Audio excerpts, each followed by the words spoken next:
So, as many of you know, Easter is coming up, or it already passed. I don't even know. I don't celebrate Easter because it's a pagan man made holiday.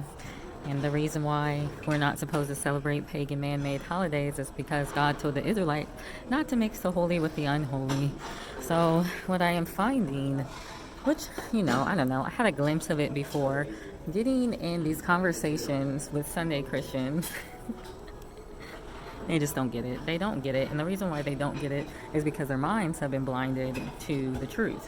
We have certain doctrines that talk about how you're not supposed to look at the Old Testament. And, I saw this article on BibleStudyTools.com, so it must be right. But I've never actually asked the Father what it means. So, you try to talk to them about the things that have been added to the text and taken away from the text and are basically doctrine of men. When Jesus came and he said, you have inherited lies from your forefathers, and you think that was just about the Israelites back in the day? Like, no. Solomon said, what happened then will happen again. So what happened in Solomon's day happened in Jesus' day, and is happening now as well, and will happen in the future, because these things don't change. So, we have to be aware of these things, these little things that we might not have picked up before concerning what Jesus has said, because we have inherited lies from our fathers. You have many Christians believe that they are not supposed to keep the law, and that was actually part of a sect, their understanding, which has basically spilled over into modern Christianity.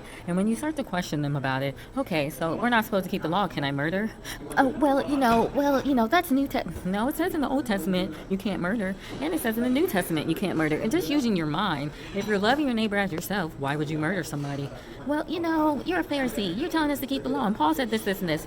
Well, Paul didn't say exactly what you think he's saying. When he talks about the works of the law, he's talking about the 4QMMT, works of the law document, the Jewish law, in which the Jewish people were trying to keep for salvation.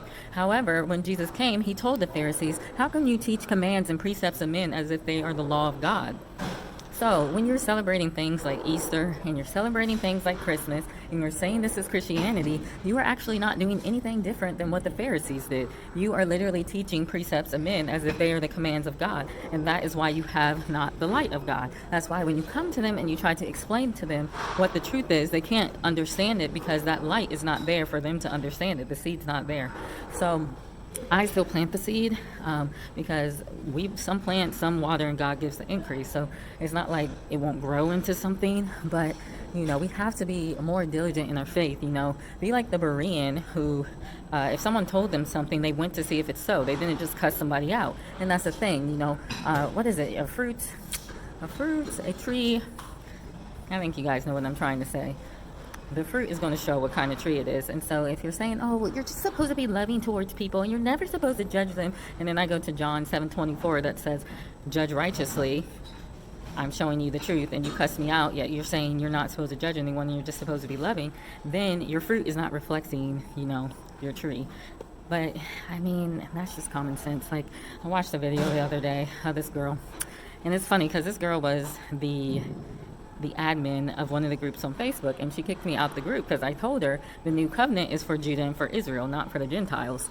So people often get offended when you say that because they're like, well, I'm a Gentile and you're telling me I can't have salvation. And I'm like, no, that's not what I'm telling you. What I'm telling you is the new covenant is for Judah and Israel. And then I go through Ezekiel 37, Ezekiel 47, and Ephesians 12, where it says people that join Judah and Israel, they get a portion of the land and they become Judah or Israel. So there's no excuse to say, those laws were just for the Israelites and just for the Jews. No, you're either grafted into Judah or Israel, one of the tribes, or you remain a Gentile. And if you want to remain a Gentile, well, that's fine. But at the end of the day, then you're not in the new covenant, because again, the new covenant is a law written on the hearts and the minds of Judah and Israel. It doesn't say the law is written on the hearts and minds of the Gentiles, but Judah and Israel.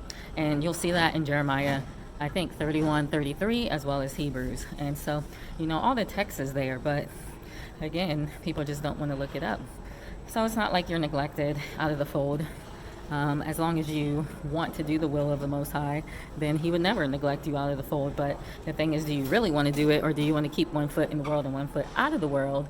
be one of these Hillsong Christians and only do it halfway? Or do you really want to do what he's calling you to do?